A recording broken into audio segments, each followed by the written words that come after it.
It was interesting. I kind of went through my own transition with my former employer, and it was interesting. And while I was going through this whole process, I was on a lot of trips and stuff with Thad, and I kind of saw this kind of strange little brokerage thing that was really interesting to me. When I helped clients design offices, it was always about what was next, for the dental office. And sometimes that would mean a sale or what have you, but kind of set myself up for that whole what's next transition. It was extremely satisfying, and it's also a little bittersweet, because when you work with a client, you're in their kind of living room, so to speak, or in their kitchen, and they're thinking, this is crazy, this is crazy, this is crazy.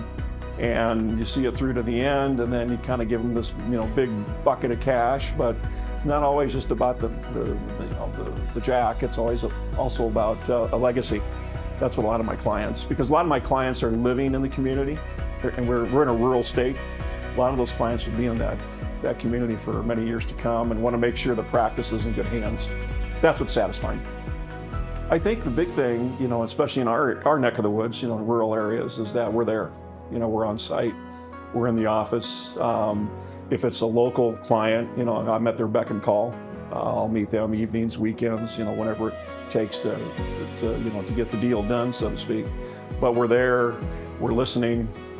We have some commonality just because we live in the same area and that kind of thing. So, and I'm involved with a lot of the local district dental societies and that kind of thing, go to the trade shows. And I always kind of refer to it, I kiss a lot of babies, so to speak.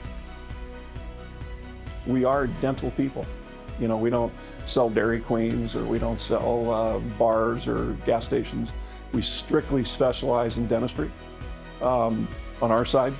I think that's the big differentiator, because in my area, we have very little dental brokerage. There's a lot of business brokers that I don't think really understand the business of dentistry. Since we're long-term, we're all more or less long-term dental industry folks. We understand dentistry. We understand what it takes to provide good dentistry for a very long time. So I think that's one thing that kind of differentiates us from the other folks out there. I think it's because we're there, we care, we understand dentistry, or I understand dentistry. My daughter's a dentist, so it's one of those things where, that was one of the interesting things about doing this, was I saw how hard it was for her to get out of school, buy practice.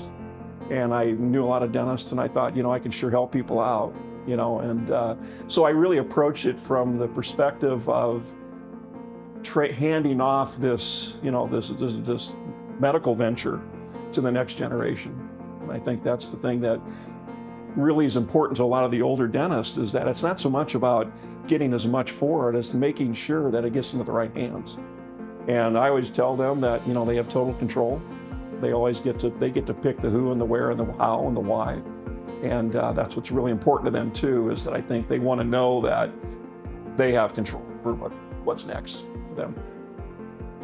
Well, I think the interesting perspective I have is being the dad of a dentist.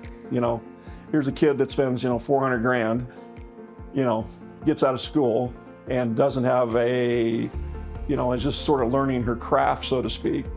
And in the meantime, and then wearing the dad hat that says, get out of my basement. And so it's just kind of a fun legacy, kind of even for me to hand off what I do and my knowledge base to young dentists, as I've done for her.